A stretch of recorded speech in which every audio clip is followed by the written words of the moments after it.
നമ്മൾ ഒരുപാട് വർഷമായിട്ട് വണ്ടി ഓടിക്കുന്നതല്ലേ. നമ്മൾ ഈ ഒരു വലിയ ഹമ്പില് വന്നു കഴിഞ്ഞാൽ വണ്ടി സാധാരണ പലരും ഗിയറിലിട്ടാണ് ഓടുന്നത്. അപ്പൊ നമ്മൾ നല്ല സ്പീഡിന് ഇതുപോലെ ഹമ്പിലെത്തിയിട്ട് അതുപോലെ പെട്ടെന്ന് നമ്മൾ വണ്ടി ഒന്ന് സ്ലോ ചെയ്ത് ന്യൂട്രൽ ആക്കിയിട്ട് ഇങ്ങനെ ചാടിച്ച വണ്ടിക്ക് വലിയ ക്ഷതമൊന്നും വരത്തില്ല, എഞ്ചിനിൽ വലിയ പിടുത്തമൊന്നും വരത്തില്ല. ഒരുവിധം നല്ല പരിചയമുള്ള ഡ്രൈവേഴ്സ് ഒക്കെ അത് ചെയ്യും അല്ലേ?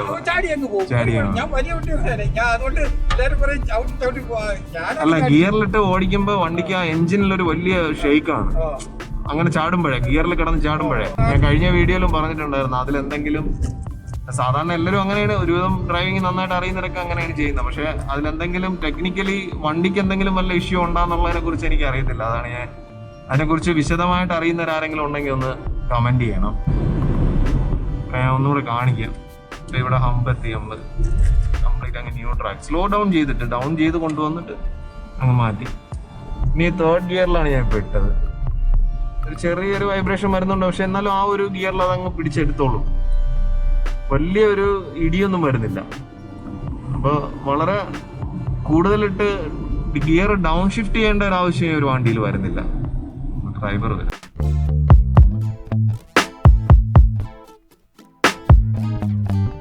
കേബിൾ ടൈപ്പ് ഗിയർ ഷിഫ്റ്റ് ആയതുകൊണ്ട് തന്നെ ഷിഫ്റ്റിംഗ് ഒക്കെ വളരെ പ്രിസൈസ് ആണ്. വലിയൊരു ഷിഫ്റ്റിംഗ് സ്ട്രെയിൻ ഒന്നുമില്ല.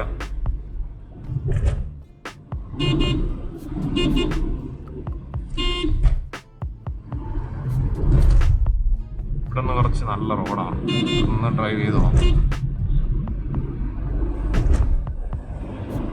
ഇപ്പോഴും ഏതാണ്ട് 18+ ആവറേജ് കിട്ടുന്നുണ്ട് എപ്പോഴും.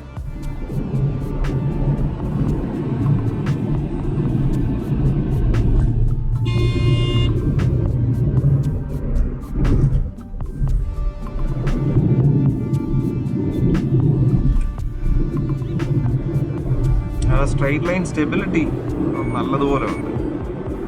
വാണിംഗ് വന്നിട്ടുണ്ട്, 80+ പോയതുകൊണ്ടാണ് വാണിംഗ് വന്നത്. ഡ്രൈവറിലും ഒക്കെ ഈ സെയിം ഫങ്ഷൻ ഉള്ളതാണ്. ഇത് വിത്ത് എയർകോൺ ആണ് നമ്മൾ ഇത്രയും ഫാസ്റ്റായിട്ട് പോകുന്നത്. വണ്ടിക്ക് ഒരു തരത്തിലുള്ള ഒരു സ്റ്റെബിലിറ്റി ഇഷ്യൂസോ അങ്ങനെ ഒന്നുമില്ല.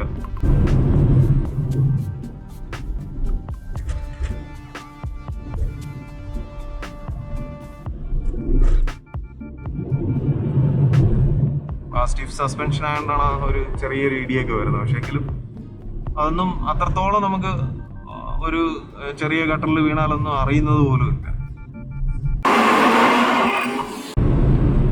ഇപ്പൊ ഞാൻ ഇത്രയും ചവിട്ടി ഓടിക്കുമ്പോൾ പോലും 5th സ്പീഡിലാണ്. ആ ടോർക്ക് യൂട്ടിലൈസ് ചെയ്യുന്നതിനനുസരിച്ച് നല്ല മൈലേജ്. ഇപ്പൊ ഏതാണ്ട് 29+ മൈലേജ് കാണിക്കുന്നുണ്ട്, ഇൻസ്റ്റന്റേനിയസ് മൈലേജ്.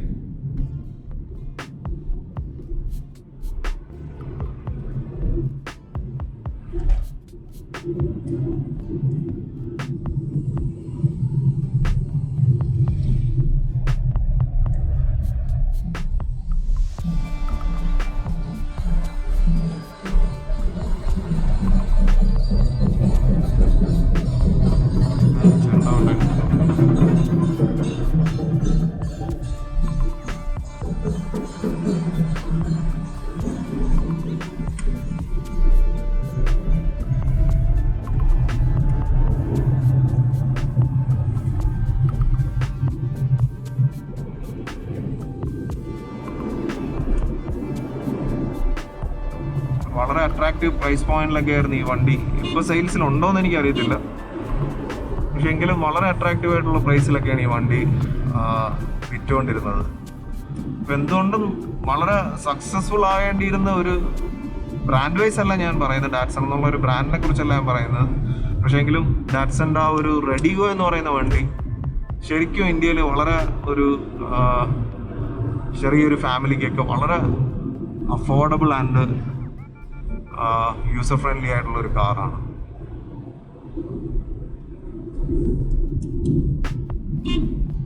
യൂസർ ഫ്രണ്ട്ലി എന്ന് പറഞ്ഞാൽ മെയിൻ്റനൻസ് ഫ്രണ്ട്ലി ആയിട്ടുള്ള ഒരു കാറാണ്. എയർകോൺ ഓഫ് ചെയ്തിട്ട് എത്രത്തോളം ഇമ്പ്രൂവ്മെന്റ് മൈലേജിൽ വരുന്നു.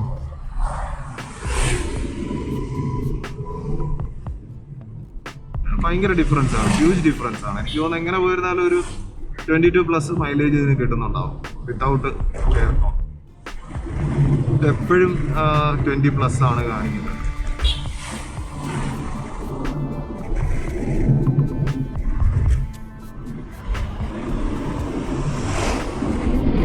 പിന്നെ ആ ഒരു എൻജിന് കുറച്ചും കൂടെ ഒരു ഈസിനെസ്സും ഫീൽ ചെയ്യുന്നുണ്ട്. അപ്പോൾ എന്തായാലും അത് മൈലേജിൽ റിഫ്ലക്ട് ചെയ്യാനുള്ള സാധ്യതയുണ്ട്.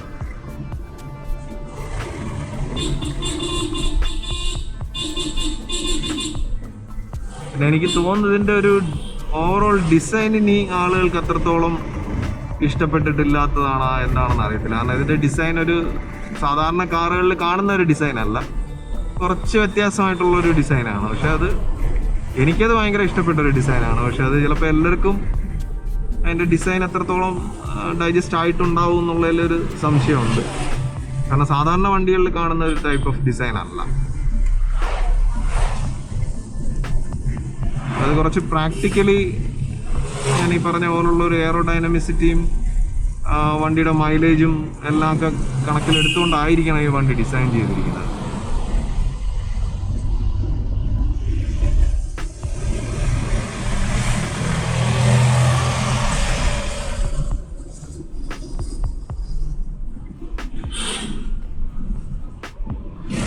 സ്റ്റിയറിംഗ് ഒക്കെ വളരെ ലൈറ്റാണ്.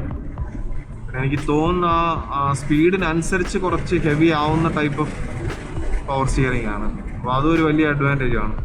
എപ്പോഴും ഭയങ്കര ലൈറ്റായിട്ടിരിക്കത്തില്ല.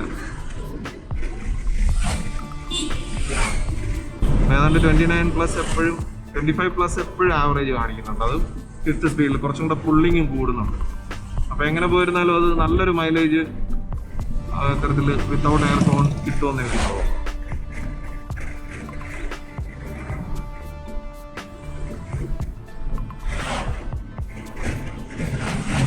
ഇതിൻ്റെ ഒരു സ്റ്റഡിനെസ് എന്ന് പറഞ്ഞു കഴിഞ്ഞാൽ ഒരു ലൈറ്റ് കോമ്പാക്ട് കാറാണ് നമ്മൾ ഓടിക്കുന്നതെന്നുള്ള ഒരു ഫീലും ഇല്ല.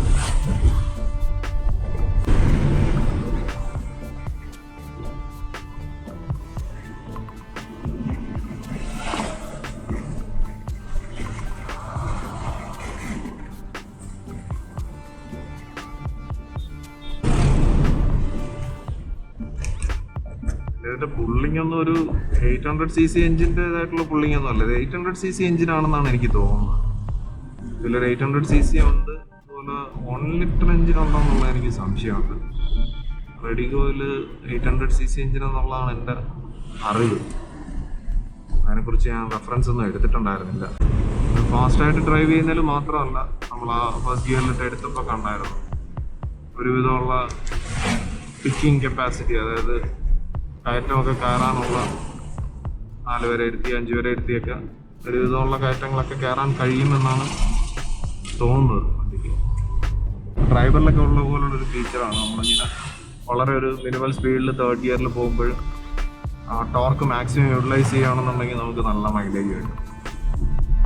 വളരെ പയ്യെ നമ്മൾ പോയാലും അത്യാവശ്യം 20+ മൈലേജിൽ നമുക്ക് അങ്ങനെ ഓടിക്കാൻ പറ്റും. ബട്ട് ആ ഒരു ടോർക്ക് നന്നായിട്ട് യൂട്ടിലൈസ് ചെയ്യണം.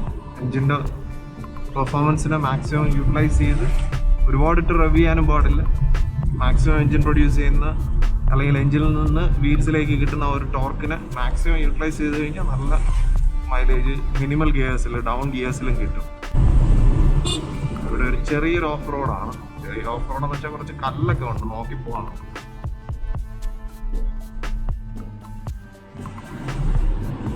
ഇവിടുത്തെ വണ്ടിയുടെ ഗ്രൗണ്ട് ക്ലിയറൻസ് അതിനെ ഒരുവിധം സപ്പോർട്ട് ചെയ്യുക എന്നുള്ളതാണ് എൻ്റെ ഒരു എന്തായാലും നോക്കിപ്പോ കുറെ ക്ലിയർ ചെയ്തിട്ടുള്ളത്. വണ്ടിയൊക്കെ ഇറങ്ങിപ്പോ പൊങ്ങിയിരിക്കണം, നമുക്കത് കുഴപ്പമില്ല. നല്ല പൊങ്ങിയിരിക്കണം, തട്ടില്ല. അല്ല, വണ്ടിക്ക് പൊക്കമുണ്ട്, ഗ്രൗണ്ട് ക്ലിയറൻസ് ഉള്ളതുകൊണ്ട് വലിയ കുഴപ്പമില്ലാതെ പോകും.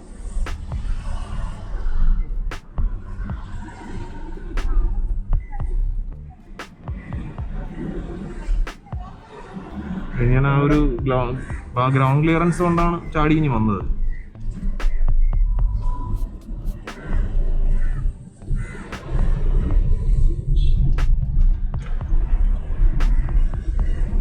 ഒരു കൊച്ച് ഓഫ് റോഡർ ആണെന്ന് നമുക്ക് പറയാൻ വേണ്ടി. പിന്നെ 4 പേരും 5 പേരും ഒക്കെ ഇരിക്കുമ്പോൾ കുറച്ചും കൂടെ ഒന്ന് ശ്രദ്ധിച്ചിറക്കണം, ഇല്ലെങ്കിൽ ചിലപ്പോൾ തട്ടും. അങ്ങനെ തട്ടണമെന്നില്ല, എനിക്ക് തോന്നുന്നില്ല തട്ടുമെന്ന്. ഇതിലൊന്ന് ശ്രദ്ധിച്ചാൽ നല്ലതാണ്. കാരണം ഇതിന്റെ ഈ അടിയിലത്തെ കേസിംഗ് ഒക്കെ അലുമിനിയമാണ്, ഓയിൽ കേസിംഗ് ഒക്കെ പൊട്ടിപ്പോകും. പാറയിലൊക്കെ തട്ടിക്കഴിഞ്ഞാലേ വളരെ ശ്രദ്ധിക്കണം. ഓവറോൾ പറഞ്ഞു കഴിഞ്ഞാൽ ഒരു കൊച്ചു മുട്ട ഷേപ്പുണ്ട്. അതാണോ എന്തോ ഈ വണ്ടിക്കൊരു തിരിച്ചടിയായത് ഡിസൈനിൻ്റെ കാര്യത്തിലെന്ന് എനിക്ക് തോന്നുന്നു.